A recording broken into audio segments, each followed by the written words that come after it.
Excellence, Madame la secrétaire exécutive de la CEA, Excellence, Monsieur le Premier ministre de la République démocratique d'Éthiopie, Excellences, Mesdames et Messieurs les ministres, Excellences, Mesdames et Messieurs les ambassadeurs et représentants des organisations internationales, Mesdames et Messieurs, c'est pour moi un grand honneur de prendre la parole aujourd'hui à l'ouverture de cette 53e session de la Conférence des ministres africains des finances, de la planification et du développement économique, de la Commission économique des Nations unies pour l'Afrique, qui intervient, comme vous le savez, dans une conjoncture pour le moins difficile et jonchée d'incertitudes. J'aurais aimé que ma participation à cette conférence se fasse en présentiel, de manière à pouvoir échanger avec vous directement. Malheureusement, le contexte de la pandémie que nous traversons nous contraint tous à limiter nos déplacements et à nous soumettre aux contraintes de distanciation. En ces temps difficiles et incertains, je souhaite que, ensemble, nous puissions poursuivre nos missions et protéger nos concitoyens et surtout les plus vulnérables d'entre eux. J'aimerais réitérer à cette occasion mes remerciements aux membres de la conférence des ministres de la CEA pour la confiance dont ils ont fait preuve à l'égard du Maroc, en me confiant la présidence du bureau de la conférence des ministres, suite à l'élection organisée en mars 2019 à Marrakech, dans le cadre de la 52e session de la conférence. Je saisis également cette occasion pour remercier leur Excellence les ministres chargés des Finances, de la Planification et du Développement économique de l'Éthiopie, de la Zambie, du Togo et de la Guinée équatoriale pour leur engagement actif et leur contribution précieuse aux travaux de ce bureau que j'ai eu l'honneur de présider. J'aimerais également féliciter son Excellence, l'ambassadeur représentant permanent du Royaume du Maroc auprès de l'Union africaine et de la CEA, M. Mohamed Harouchi, pour l'excellent travail accompli sous sa présidence lors des réunions du bureau de la conférence au niveau des ambassadeurs tenues tout au long de cette mandature. Je ne manquerai pas également de saluer les efforts louables déployés par la CEA sous le leadership engagé de Madame la secrétaire exécutive, en tant que partie intégrante du paysage institutionnel régional en Afrique et son accompagnement constructif aux pays membres pour concrétiser cette ambition qui nous anime tous d'une Afrique autonomisée, inclusive et transformée. Excellences, Mesdames et Messieurs, comme vous le savez, cette 53e session de la conférence des ministres devait se tenir en mars 2020, conformément au statut de la CEA. Son report à 2021, à l'instar de bien d'autres événements internationaux, a été l'une des multiples facettes d'une pandémie doublée d'un choc économique comme le monde en a rarement vu. La pandémie de la COVID-19 et les répercussions socio-économiques qu'elle a engendrées marqueront pour des années encore notre quotidien, nos économies et notre façon d'appréhender la complexité du monde qui nous entoure. Cette crise sans précédent a non seulement mis à l'épreuve nos systèmes économiques et nos modèles de croissance, mais elle a également challengé notre résilience, notre agilité et notre capacité à innover, à tel point que le monde post-Covid-19 s'annonce d'ores et déjà, à bien des égards, en profonde rupture avec le monde d'avant.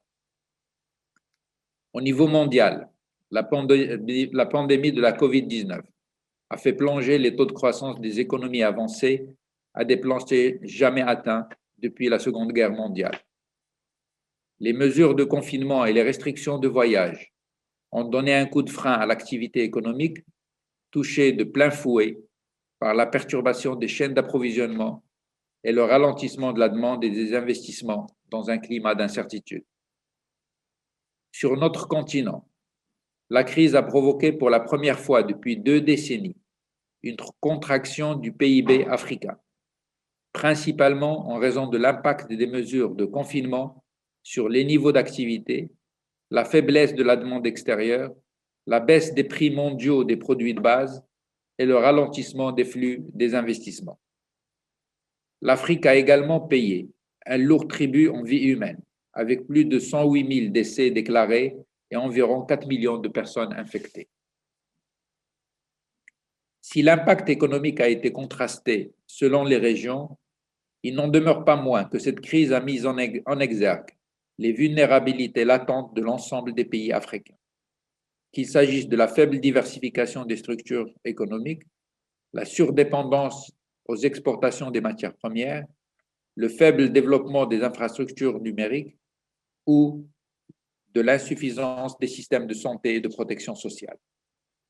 Dans ce contexte, la thématique choisie pour cette 53e session de la Conférence des ministres, l'industrialisation et la diversification durable de l'Afrique à l'ère du numérique dans le contexte de la COVID-19, trouve toute sa pertinence eu égard au rôle que pourraient jouer l'industrialisation et la numérisation pour relever les défis auxquels fait face le continent. En effet, les nouvelles technologies numériques permettent non seulement d'améliorer la résilience des pays africains face à des chocs exogènes de plus en plus imprévisibles, mais elles peuvent également amorcer un processus d'industrialisation durable qui contribuerait à diversifier les économies africaines, accroître leur valeur ajoutée, réduire leur dépendance à l'égard de l'extérieur, augmenter leur productivité et améliorer leur capacité à créer des emplois. Ce brassage de l'industrie et du numérique, souvent qualifié de quatrième révolution industrielle, présage d'un changement de paradigme en matière de politique de développement, offrant néanmoins autant d'opportunités que de défis pour notre continent. En effet, pour ce qui est des opportunités, en s'engageant sur la voie de l'industrialisation durable, l'Afrique aura une occasion historique de combler son déficit de développement sans hypothéquer le bien-être et les ressources des générations futures. L'intégration des technologies numériques dans le processus ou les processus industriels permettra également à de nombreux pays africains de faire évoluer leur modèle de croissance fondé sur les exportations des produits de base vers des modèles plus diversifiés basés sur la transformation créative de valeur ajoutée. Ces nouvelles technologies offrent également la possibilité de se positionner sur des créneaux de chaînes de valeur mondiale à plus forte valeur ajoutée, sans compter par ailleurs l'essor attendu du commerce électronique qui recèle un potentiel de développement considérable dans un contexte de massification de l'accès aux technologies mobiles et aux systèmes de paiement électronique. Ce seront autant d'opportunités pour les 10 à 12 millions de jeunes Africains qui arrivent sur le marché du travail chaque année. En termes de défis, le succès de l'industrialisation durable et de la numérisation de l'économie restera tributaire de la capacité de l'Afrique à combler ses nombreux déficits, en particulier en termes d'infrastructures, de compétences et bien entendu de financement. Il s'agit là d'une entreprise collective qui transcende les frontières nationales et qui appelle à une coopération soutenue entre les pays africains dans le cadre d'une vision globale, fédératrice et qui permet l'échange des expériences et la mutualisation des ressources. Le lancement en janvier dernier de la phase opérationnelle de la zone de libre-échange continentale africaine, ZLECA, constitue à cet égard une avancée majeure qui servira certainement de catalyseur à l'industrialisation de notre continent en abolissant les restrictions au commerce intra-africain et en favorisant le développement d'écosystèmes industriels régionaux. Excellences, Mesdames et Messieurs, je ne m'établirai pas davantage sur les préalables nécessaires à la réussite de l'industrialisation durable en Afrique, pour laisser le soin d'en débattre aux imminents décideurs et experts qui animeront les tables rondes de haut niveau programmées dans le cadre de cette conférence. Je reviens néanmoins sur la question du financement de cette transformation structurelle de notre continent qui reste posée avec acuité dans un contexte de rétrécissement des marges de manœuvre budgétaires et d'endettement accru.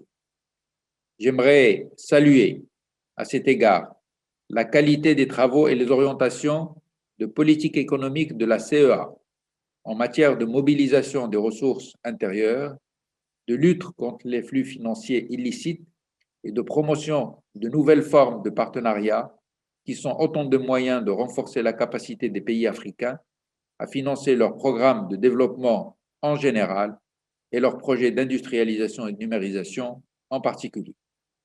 Néanmoins, ces leviers de financement s'avèrent insuffisants si l'on ajoute aux défis de l'industrialisation et de la numérisation ceux de la croissance inclusive, de l'intégration régionale et de la lutte contre le changement climatique, pour ne citer que cela. Dès lors, la mobilisation de nouvelles ressources ou de nouvelles sources de financement innovantes, notamment à travers les partenariats publics-privés, devient impérative. Une implication plus active de la communauté financière internationale dans ces efforts est également essentielle pour accompagner les pays africains dans leur processus de transformation économique. Dans ce cadre, je tiens particulièrement à saluer les efforts déployés par la CEA au lendemain de l'éclatement de la pandémie pour mobiliser l'appui de la communauté financière internationale à l'initiative de suspension du service de la dette. Ces efforts se poursuivent aujourd'hui dans le sens du soutien de l'accès des pays africains aux marchés financiers, du renforcement de la mobilisation des financements concessionnels et de la stimulation des prêts des banques de développement. Excellences, Mesdames et Messieurs, l'organisation réussie de cette 53e session de la conférence des ministres de la CEA, dans les conditions difficiles que nous connaissons, est en soi un exemple concret de la capacité de l'Afrique à agir et à innover face aux aléas de la conjoncture et aux défis de notre époque. Cette capacité devrait être la force motrice de l'ambition commune de développement et de transformation qui nous réunit aujourd'hui. À cet égard, le Royaume du Maroc, fidèle à son engagement infaillible pour le renforcement de la coopération africaine et l'émergence d'une Afrique forte et autonome, reste disposé à soutenir cette ambition en mettant à profit ou au profit des pays du continent son expérience en matière de développement des écosystèmes industriels intégrés et son expertise dans les domaines de l'industrie et du numérique. Je souhaite plein succès au nouveau bureau de la conférence qui sera désigné tout à l'heure. Et je vous remercie pour votre aimable attention.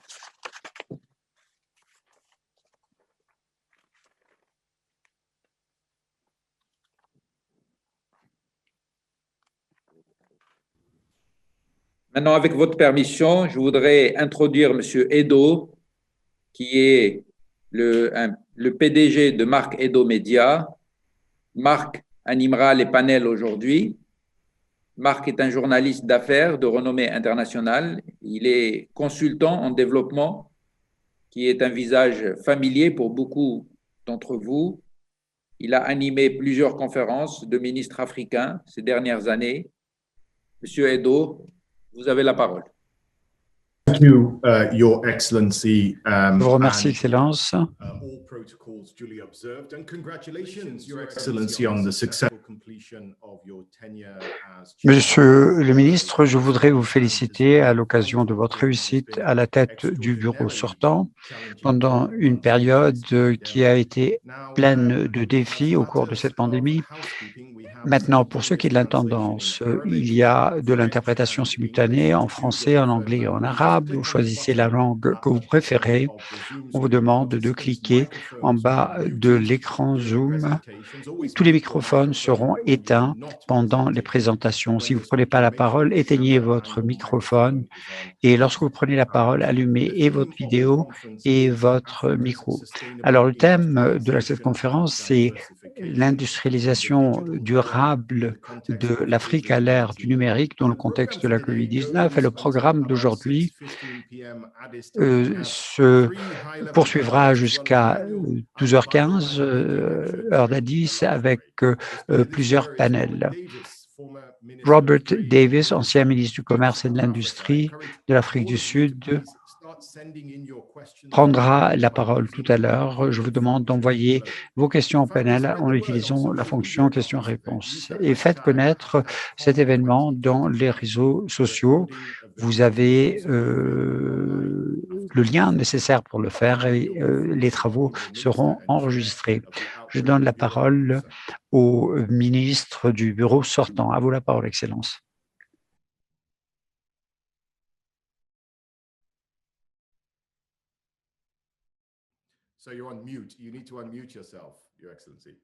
Vous devez allumer votre microphone, Excellence. Merci, Edo. Maintenant, je passe la parole à son Excellence, Madame Vera Songwe, secrétaire générale adjointe de l'Organisation des Nations Unies et secrétaire exécutive de la Commission économique pour l'Afrique.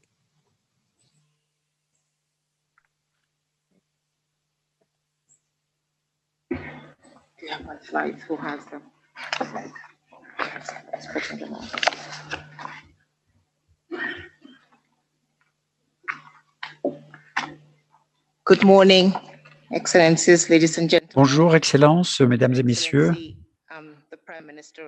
Excellences, Monsieur le Premier ministre de la République fédérale démocratique d'Éthiopie, merci d'être présent parmi nous aujourd'hui. Madame la Première ministre de la Barbade, qui est aussi coprésidente du comité de développement, et Madame l'ancienne vice-gouverneure de la Banque d'Angleterre, mon ami Ori Atta, c'est un grand plaisir que de vous accueillir ici. J'ai pu parler avec vous ce matin et je me réjouis de vous revoir. Excellence, Monsieur le ministre de l'Économie et des Finances et de la réforme de l'État du Maroc, encore une fois, merci beaucoup. Je me souviens de Marrakech et les réalisations de la réunion de Marrakech. Nous nous retrouvons aujourd'hui à un moment où l'économie internationale, si vous avez regardé les journaux Financial Times Economy, où on commence à parler de redressement et comment assurer la transition vers cette relance. Mais l'Afrique est encore en train de réfléchir sur la manière dont elle pourra sortir de cette crise. Nous avons connu 3 crises. La première, la crise sanitaire, une crise économique et une crise climatique. Et puis, il y aura aussi sans doute une crise de la jeunesse. 33% de nos PIB a disparu, selon les estimations de la CEA. Nous essayons de lutter contre la crise de la COVID-19. En tant que CEA, nous avons toujours dit qu'il était nécessaire de disposer des liquidités dans les économies africaines, parce qu'une chose ressort clairement de cette crise, c'est que on parle de l'économie mondiale avant la crise. Je crois qu'il faut aussi agir ensemble pour faire face à la crise économique. Alors l'Afrique s'est mieux tirée en matière de riposte par rapport aux autres régions en développement et plusieurs estimations des souffrances causées par la COVID-19, ça c'est encore schématique. Eh bien, tout cela montre que l'Afrique a moins que les autres régions du monde et j'espère qu'avec les vaccins, on n'arrivera pas là. Mais il y a 4 millions de cas avec 107 000 décès, 4 millions de personnes qui ont récupéré, ce qui est une bonne chose. Mais on l'a vu à plusieurs reprises, on l'a dit à plusieurs reprises, qu'il y a une crise économique qui a frappé surtout les pays les plus vulnérables. L'accumulation de la dette et la discussion autour de la dette est une conversation qui a démarré avec le début de la crise des pays en développement et des pays développés. Alors, pour avoir une idée de cette discussion, et on va en parler beaucoup au cours de la session d'aujourd'hui et de demain, la dette, oui, mais pourquoi en faire? La dette, comment et que faire? Alors, vous voyez que les pays avancés, si vous voyez à droite, vous avez des niveaux de dette qui représentent 125% du PIB, alors que pour les pays émergents, c'est 25%. Maintenant, à la suite de cette crise, eh bien, les industries sont effondrées. On a vu qu'il y a des taux d'intérêt maintenant qui sont quasiment négatifs. Et par rapport aux économies, parce que les taux d'intérêt étaient négatifs, on a beaucoup parlé, par exemple au Royaume-Uni aujourd'hui, qu'il fallait faire payer les intérêts négatifs. Voilà ce que l'on dit dans le monde en développé, pardon. Et après la crise, vous l'avez vu, si vous regardez à gauche de cet écran, immédiatement après cette crise, les banques centrales, à travers le groupe G7, ont dégagé 7 000 milliards de dollars pour les injecter dans les économies, pour que les entreprises, les économies continuent et survivent à cette crise. Ça n'a pas été la même réponse qui a été apportée par les pays en développement. Nous avons dit par exemple que c'était beaucoup trop. Donc, je crois que ce que j'essaie de vous dire ici, au nom de la Commission, c'est que le problème du continent n'est pas un problème de gestion de la dette, mais c'est d'assurer les liquidités des économies pour que nous puissions faire face à cette crise. Et ensuite, on commencera à parler de la transition vers la relance. Donc, pour nous, pendant ces 2 jours, on va parler surtout de la nécessité de réagir rapidement. Revenons un peu en écran, voyons un peu la rapidité à laquelle on a fait face. L'OMS, par exemple, nous a dit qu'il y a une pandémie sanitaire et les banques centrales réachètent des avoirs et injectent 7 000 milliards de dollars dans les économies. Alors, pour l'Afrique, on a pris beaucoup de temps avant de suspendre la dette des GFA et on attend toujours la décision sur les DTS pour ajouter de la liquidité. Voilà voilà le problème qui se pose, c'est-à-dire le lien qu'il y a entre l'économie et la santé. Deuxième chose, les pays avancés ont ajouté 7 000 milliards et continuent à avoir des paquets de relance, 2% du PIB. Je crois que nous devons travailler à établir un lien entre ces différentes économies parce que cette pandémie nous a montré que s'il y a une chose qui est intrinsèquement liée dans notre relance et notre capacité à réagir. Alors, la CEA a montré que si la communauté internationale avait réalisé 100 milliards de dollars, eh bien, on aurait beaucoup plus rapidement avec des droits de tirage spéciaux et aussi en prêtant aux pays africains. Les économies africaines ont encore besoin de liquidités. C'est pourquoi nous travaillons d'arrache-pied avec le monde en développement et développé. Et ainsi, nous nous félicitons de la réponse du G7 ainsi que le FMI qui réfléchissent à l'émission de nouveaux DTS et aussi la mise en place de vaccins. Aujourd'hui, si les États-Unis sont en train de se redresser au plan économique et ils auront une forte croissance, on voit aussi que la relance reprend au Royaume-Uni. Donc, la relance, c'est dans le pays en développement. Développé, pardon. Mais nous devons faire la même chose, mais il faut pour cela aussi créer des emplois parce qu'au bout du compte, nous avons vu qu'il y a eu un changement structurel, nos économies se sont effondrées, nous avons perdu des emplois, il y a eu des problèmes d'éducation, etc. Nous avons vu, c'est que seulement 1% des enfants africains sont revenus à l'école après cette crise. Il faut que davantage d'enfants soient rescolarisés, la pauvreté a augmenté. 100 millions de personnes de plus qui se retrouvent dans la pauvreté. Nous avons commencé à gagner cette lutte contre la pauvreté. Nous avions finalement vu une chute en dessous donc de 50%, mais avec la crise de la COVID, nous allons revenir à des chiffres beaucoup plus importants. Les populations vulnérables, beaucoup de nos économies, en plus de populations vulnérables que pauvres. Une des particularités de la pauvreté en Afrique, c'est que lorsque vous vous retrouvez dans cette pauvreté et restez au niveau les plus faibles pendant plus longtemps. Et dans les pays à développer, ce n'est pas la même situation. Donc, il faut s'assurer que l'on soit tout en bas pendant plus longtemps, donc plus de liquidité pour passer la crise. Nous dépensons moins pour ce qui est de ces stimulations fiscales, budgétaires, pour la protection sociale dans nos économies, si on repasse là aux économies développées. Et c'est pour cela qu'il nous faut les liquidités pour créer l'emploi, Comme vous pouvez le voir à l'écran, l'Afrique dépense à peu près 6,1 milliards de dollars en protection sociale, alors qu'en Amérique du Nord, il dépense 290 milliards de dollars en protection sociale. Un découplage, un écart qui est trop noté pour que l'économie puisse se reprendre. Donc, il faut davantage de liquidités dans les économies africaines, de nouvelles injections, une conversation sur la dette, pas seulement sur la dette d'ailleurs, mais sur l'importance aussi des investissements. Il faut revenir vers les investissements. Il faut une conversation sur l'éducation de nos enfants. À l'écran, beaucoup d'enfants africains ont quitté l'école, n'y retourneront pas, ils sont donc déscolarisés. Le Kenya est l'un des pays où vous avez le moins grand nombre d'enfants déscolarisés, donc ils vont rester à l'école après la crise. Et ce qu'on a pu voir, c'est le fait que l'Afrique a riposté d'une façon inattendue. Beaucoup de pays africains utilisent plus l'Internet, les écoles y ont accès. Ce nous montre que l'Afrique peut investir dans les technologies et utiliser ces technologies pour améliorer l'emploi et réduire la pauvreté.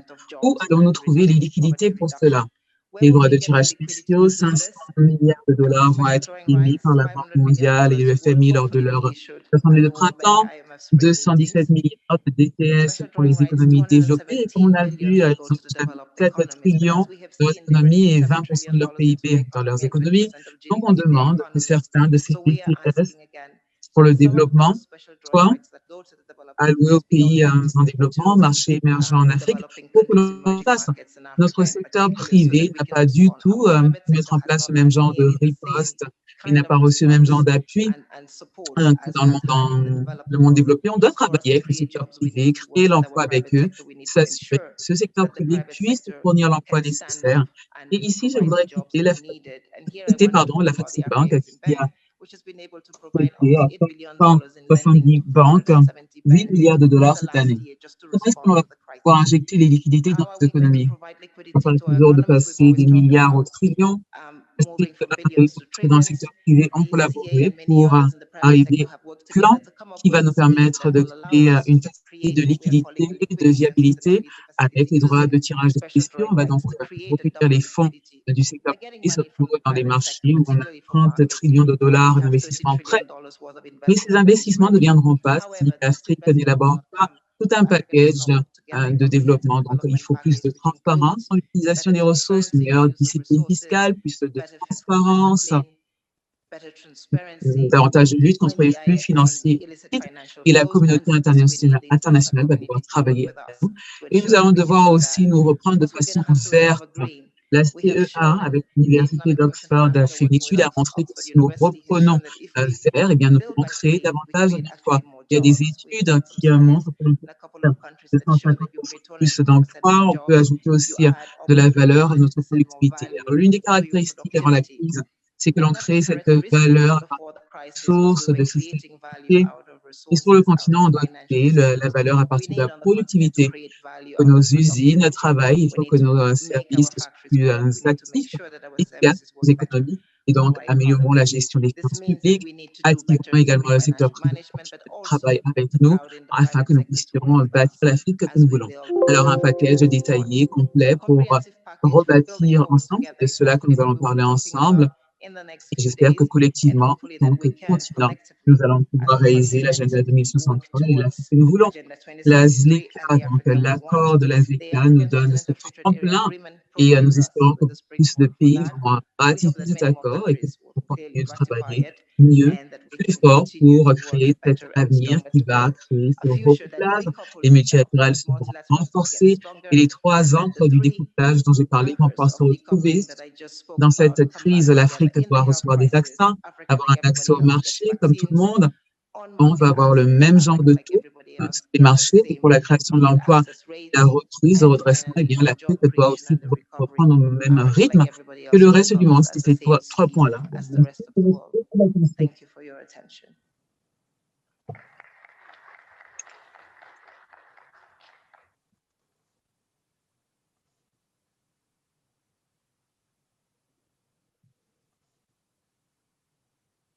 beaucoup, Madame Vera Songwe, pour cette excellente présentation.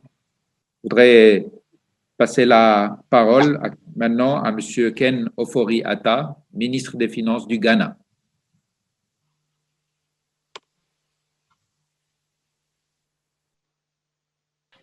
Are we good? Great. Thank you very much indeed, and it's a real pleasure to be here. Merci infiniment, c'est un plaisir d'être ici. Let me truly honored to be on stage, the Prime Minister from Nous voyons le Premier ministre de l'Éthiopie, the Prime Minister from Barbados, who takes over Premier ministre de la Barbade, chair qui va présider, my exit. And it's actually quite remplacer. a miracle to be here. I had COVID in November. J'ai eu la COVID au mois de novembre 2020, avec des complications post-Covid qui m'ont retenu pendant 5 semaines aux États-Unis. Alors, je viens de rentrer. Un miracle que je sois là. Et pour moi, ce qui est important, c'est ce lien entre soins de santé et financement. Donc, en tant que ministre des Finances, nous devons nous pencher là-dessus et tenir compte du paysage mondial. Je déplore la situation mondiale. Et puis, il y a ce nationalisme autour des vaccins.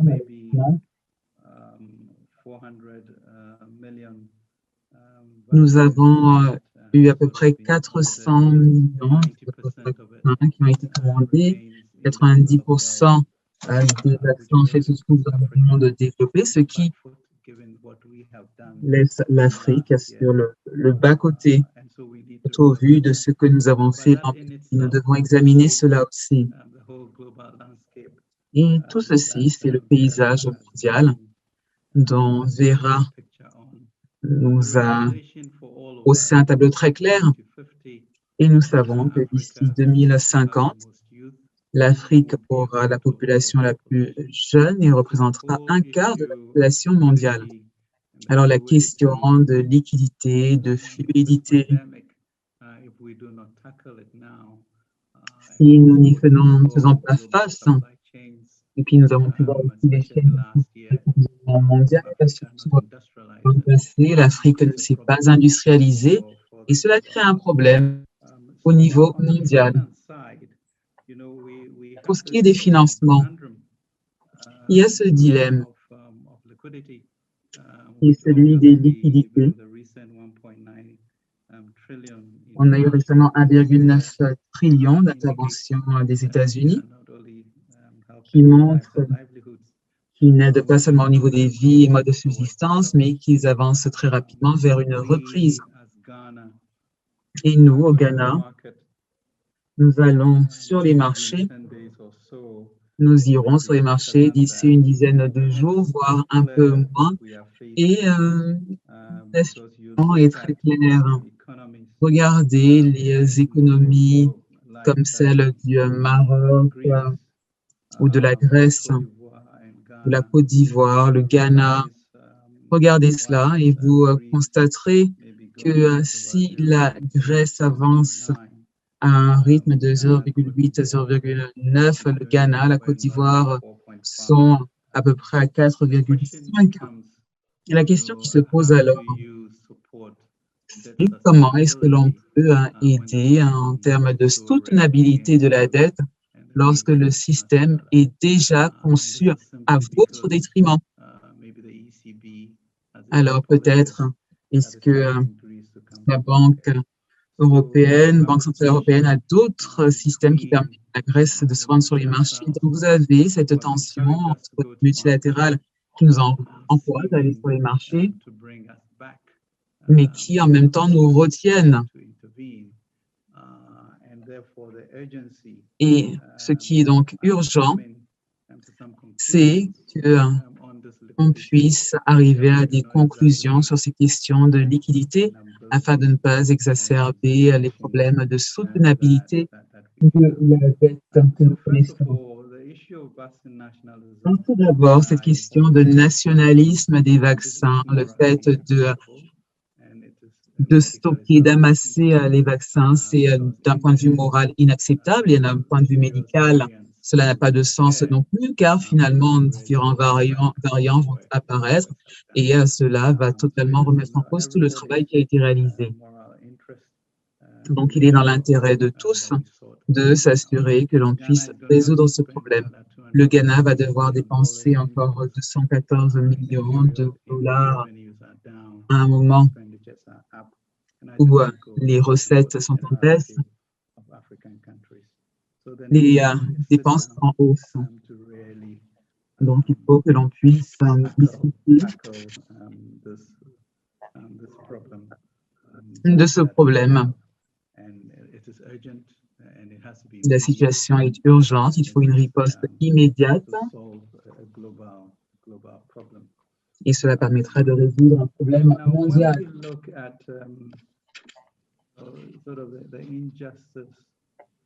Alors, lorsque l'on parle maintenant de l'injustice, de ce dilemme économique, quelque chose que l'on répète encore et encore, c'est que cette architecture financière doit être revue. Nous avons constaté qu'il y avait assez d'argent, un peu plus de 10 trillions qui ont pu être identifiés afin d'appuyer donc différents pays. Si l'Afrique reste à la traîne, cela ne servira à personne. Alors, en bref, d'après mon expérience, et sachant que les problèmes seront encore plus graves après la COVID, à l'avenir, donc il y a la question de la santé, de l'économie, du climat, des questions qui vont être essentielles. Il va falloir davantage de liquidité pour l'Afrique afin que l'on puisse entrer dans une phase de reprise. Il nous faut une nouvelle approche. Il nous faut davantage de vaccins. Il n'y a pas 90% des vaccins en Occident, ce qui donnera l'opportunité aux variants de se développer chez nous, ce qui, encore une fois, va saper tout le travail que l'Occident aura fait. Alors, comment est-ce que l'on va pouvoir pousser les droits de tirage spéciaux de façon à ce qu'ils puissent appuyer nos activités de marché avec des tarifs qui aient un sens pour nous, pour le monde, sans terme, conditions d'usure. La soutenabilité de la dette va devenir un problème aussi pour l'architecture si l'on y regarde. Nous attendons donc un communiqué très fort après cette conférence qui présente de façon ramassée les problèmes et qui montre aussi que les interventions en Afrique iront dans le sens de l'intérêt mondial pour pouvoir pérenniser l'industrialisation. Le ministre du Maroc en a parlé. Il a dit que l'Afrique était à 347 milliards de dollars, 16-17% du PIB. Et on a donc 1 trillion de dollars d'épargne domestique intérieure qui pourront aider à lutter contre les flux financiers illicites. Alors, Vera, je voudrais vous remercier. Ce forum va être très important pour un communiqué avant les réunions du printemps et avoir une coalition de bonne volonté afin de mettre fin à la pandémie, qui est en train d'éliminer tous nos gains, tous nos acquis. Les chiffres de la pauvreté sont choquants et comme Vera l'a dit, c'est plus difficile de sortir des personnes de la pauvreté lorsqu'elles s'y retrouvent.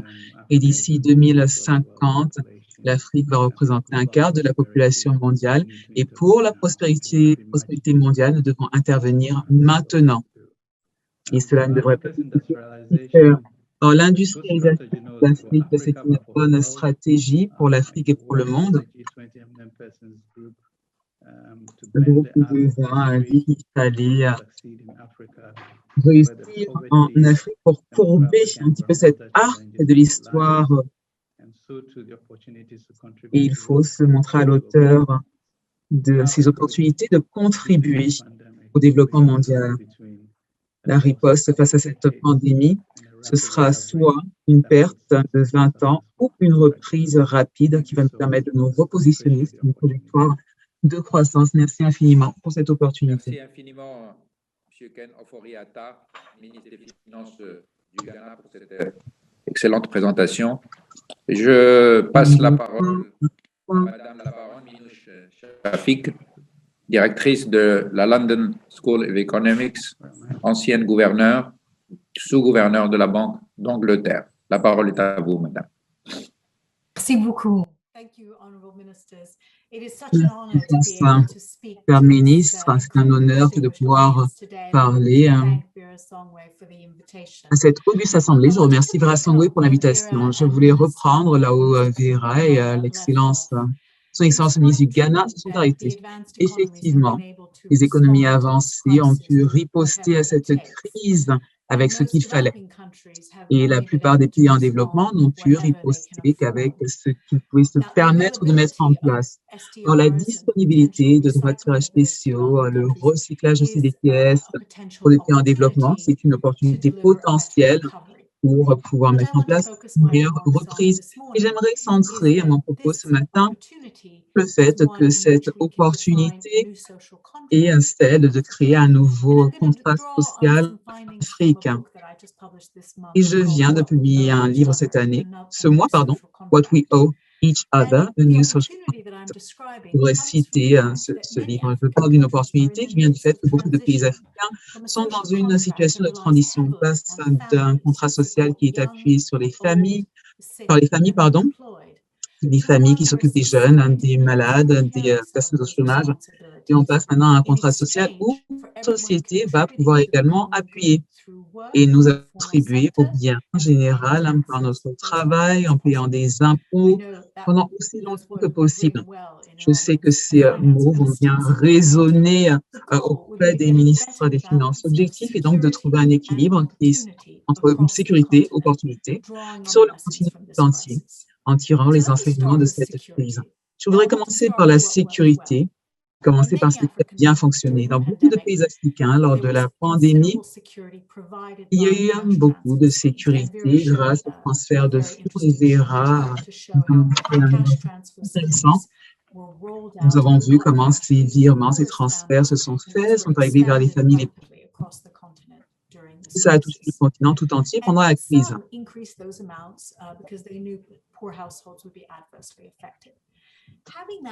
On savait que les foyers les plus pauvres seraient les plus frappés, donc certains ont transféré davantage de fonds à ces foyers. Donc tout cela a protégé les populations vulnérables et nous savons qu'avec des systèmes de contrôle aléatoires, c'est que ces transferts améliorent la nutrition, la productivité et la scolarité des enfants. Il faut donc qu'on arrive également à la couverture médicale universelle en Afrique. La crise nous l'a montré. L'expérience est mitigée, mais la réponse est claire. L'OMS recommande que l'on puisse proposer de 5% du PIB des services de santé pour la population, donc des soins anténataux, la vaccination, le traitement des maladies transmissibles comme la pneumonie, la tuberculose, la COVID, que l'on ait aussi des filets, des moustiquaires, contre le paludisme, l'accès aux soins de santé, etc. Donc, beaucoup de pays en développement choisissent un modèle à deux volets où les populations pauvres et ceux qui sont informels sont couverts par le gouvernement.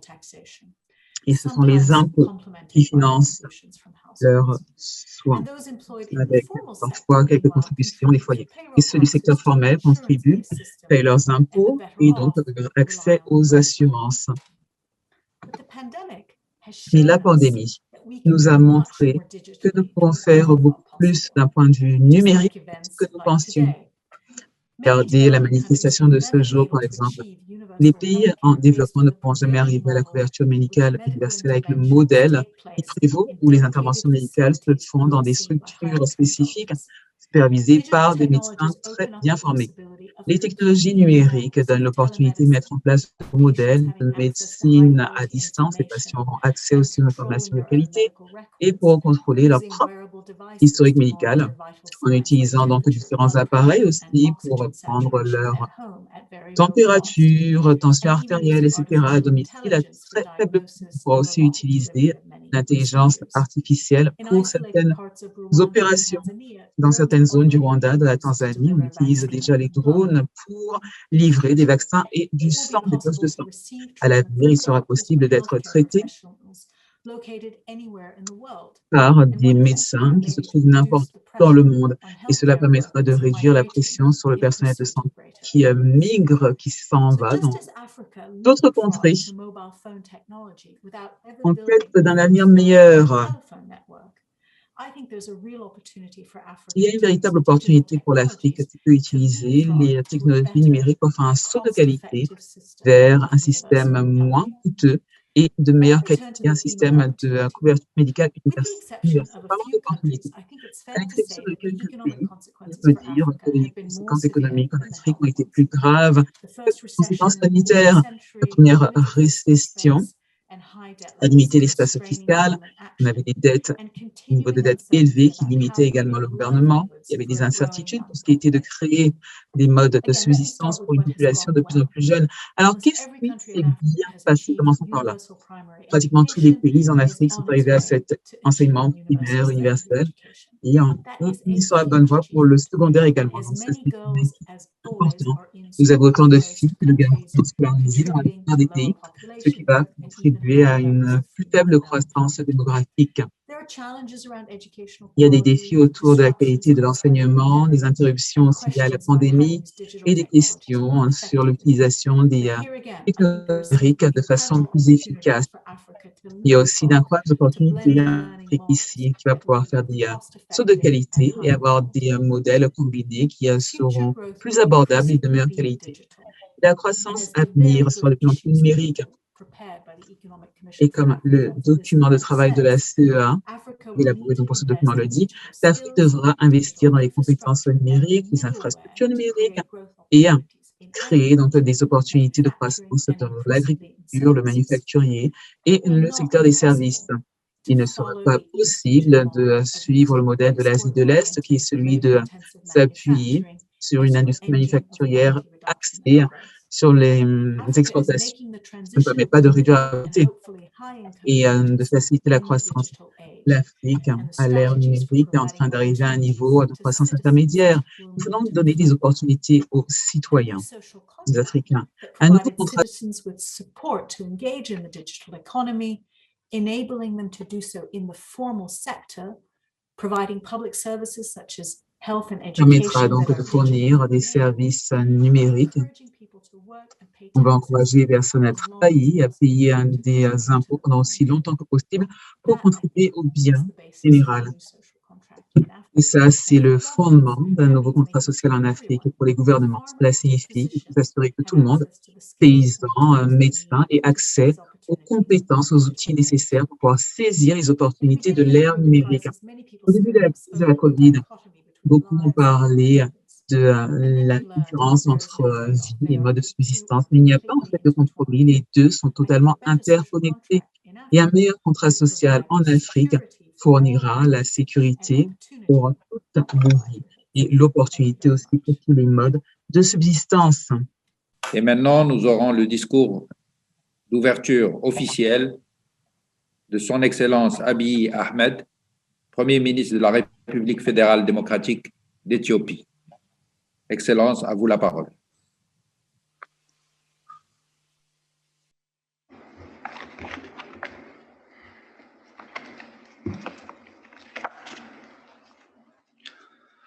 Your Excellency, Mia Mottley, Prime Minister of Excellence, Madame la Première ministre de la Barbade, coprésidente du Comité de développement Banque mondiale FMI, Excellence, chère amie, Madame Vera Songwe, secrétaire générale adjointe des Nations Unies et secrétaire exécutive de la Commission économique des Nations Unies pour l'Afrique, Mesdames et Messieurs les ministres, Mesdames et Messieurs. Permettez-moi tout d'abord de vous souhaiter la bienvenue à cette 53e session de la conférence des ministres africains chargés des finances et de la planification et du développement économique organisée par la CEA. Le thème de cette session, c'est la nécessité de l'Afrique de réagir de manière efficace à la nécessité d'une transformation numérique et aussi faire face aux changements climatiques.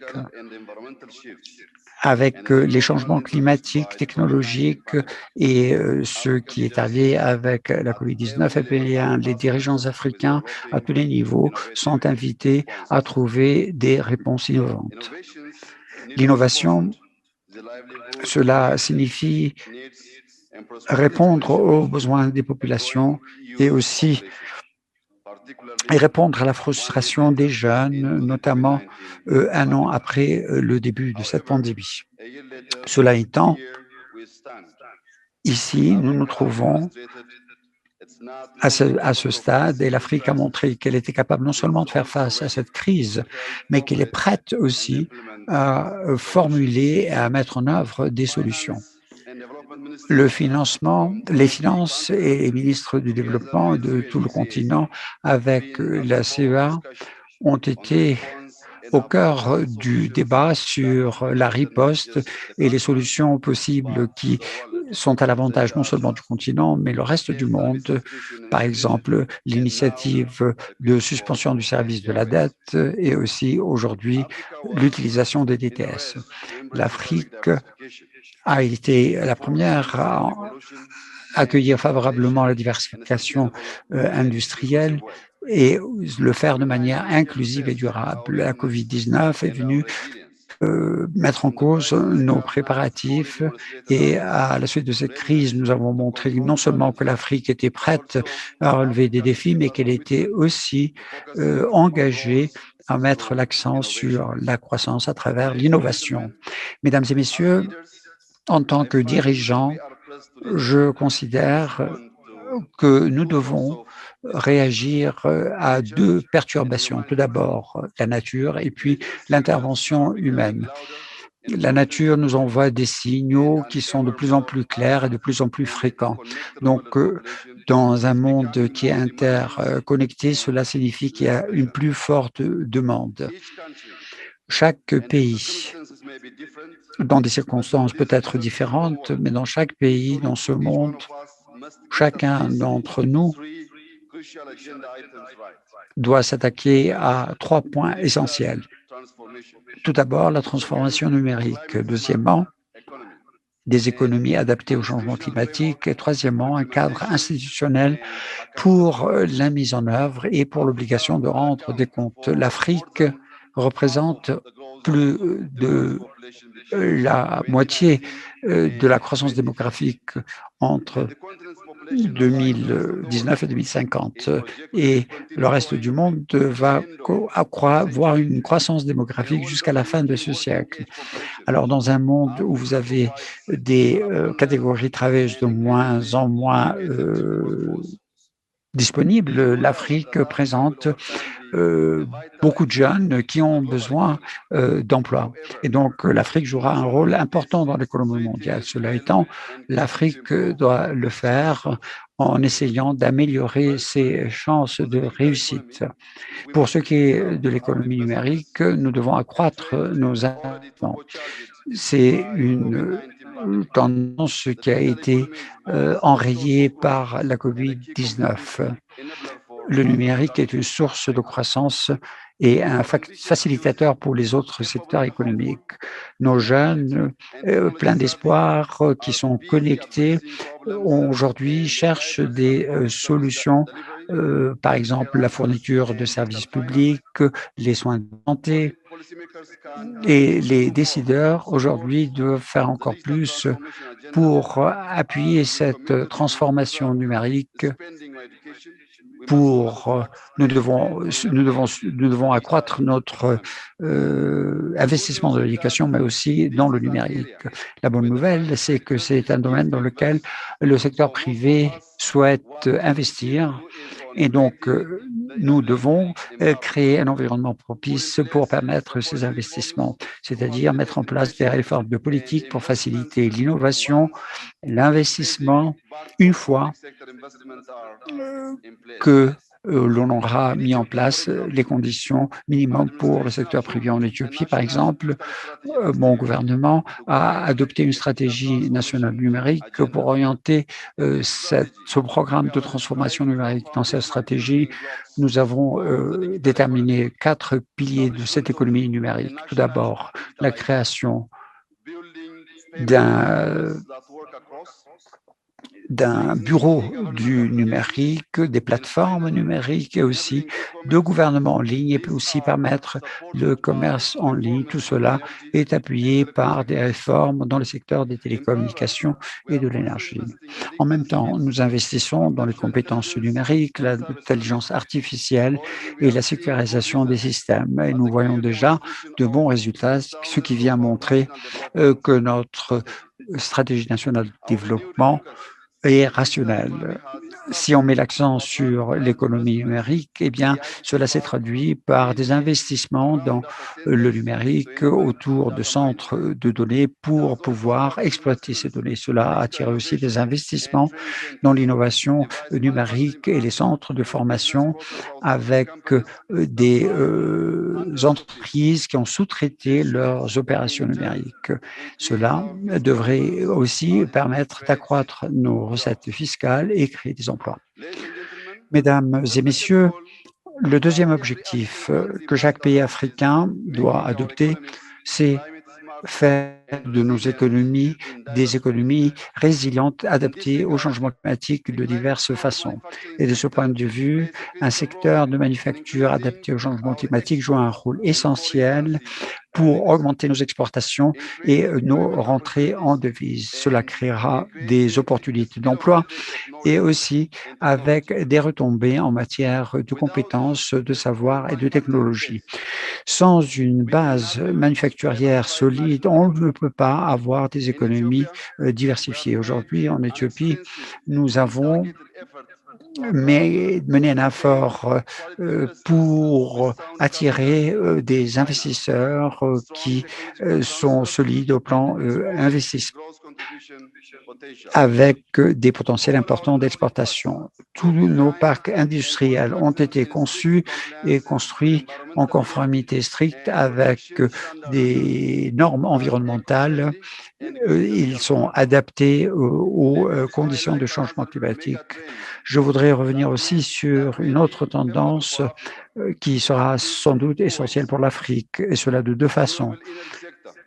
D'abord, le secteur des énergies renouvelables. Tout d'abord, pour la plupart des pays en développement, s'adapter aux énergies vertes, cela a coûté beaucoup d'argent au plan politique et aussi au plan économique.